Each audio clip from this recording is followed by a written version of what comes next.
আসসালামু আলাইকুম প্রিয় দর্শক, ডক্টর মোহাম্মদ জাহাঙ্গীর কবির বলছি।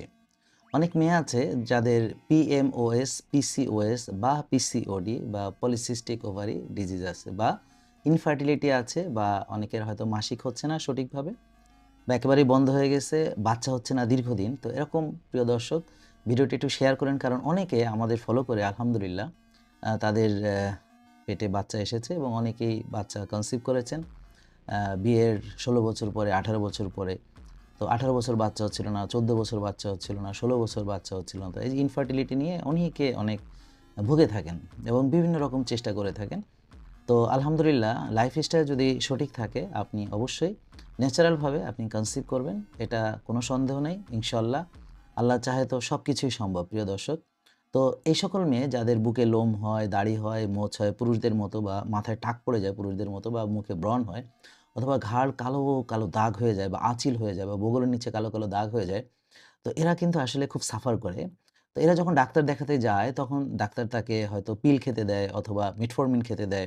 তো এদের কিন্তু ইনসুলিন রেজিস্ট্যান্স থাকে, কিন্তু কোনো ডাক্তার তাকে হোমা-আইআর পরীক্ষা করায় না বা ইনসুলিন পরীক্ষা করায় না বা কোনো পরামর্শও দেয় না যে ইনসুলিন কমাতে হবে কিভাবে। কারণ মেয়েদের যখন টেস্টোস্টেরন হরমোন বেড়ে যায়, এই হরমোনটা পুরুষের থাকে, মেয়েদেরও থাকে।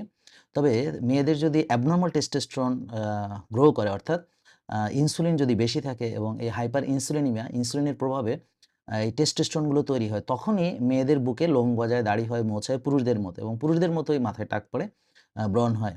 আর হচ্ছে ইনসুলিন বেশি থাকলে ওই যে আপনার ঘাড় কালো, কালো হয়ে যায়, একদম দাগ, দাগ হয়ে যায়। অনেকের মুখেও কালো প্রলেপের মতো পড়ে যায় এবং এরা মানসিকভাবে খুব সাফার করে।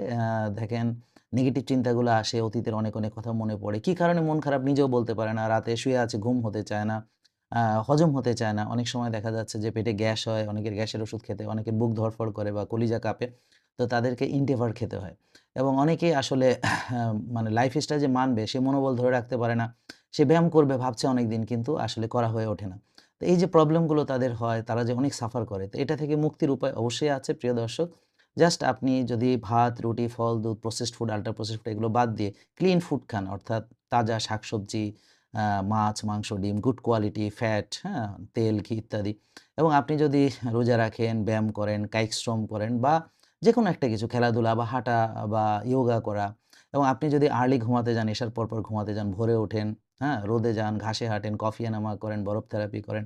তো আমাদের লাইফস্টাইলটা একটু মানলে দেখবেন যে আপনি অনেক, অনেক ভালো থাকবেন। তো যারা ফলো করে উপকৃত হয়েছেন তারা দয়া করে আমাদেরকে কমেন্ট করে জানাবেন। তো অতিরিক্ত ওজন যাদের আছে তাদেরও কমে যাবে এবং পিসিওএস, পিসিওডি একদম ভালো হয়ে যাবে।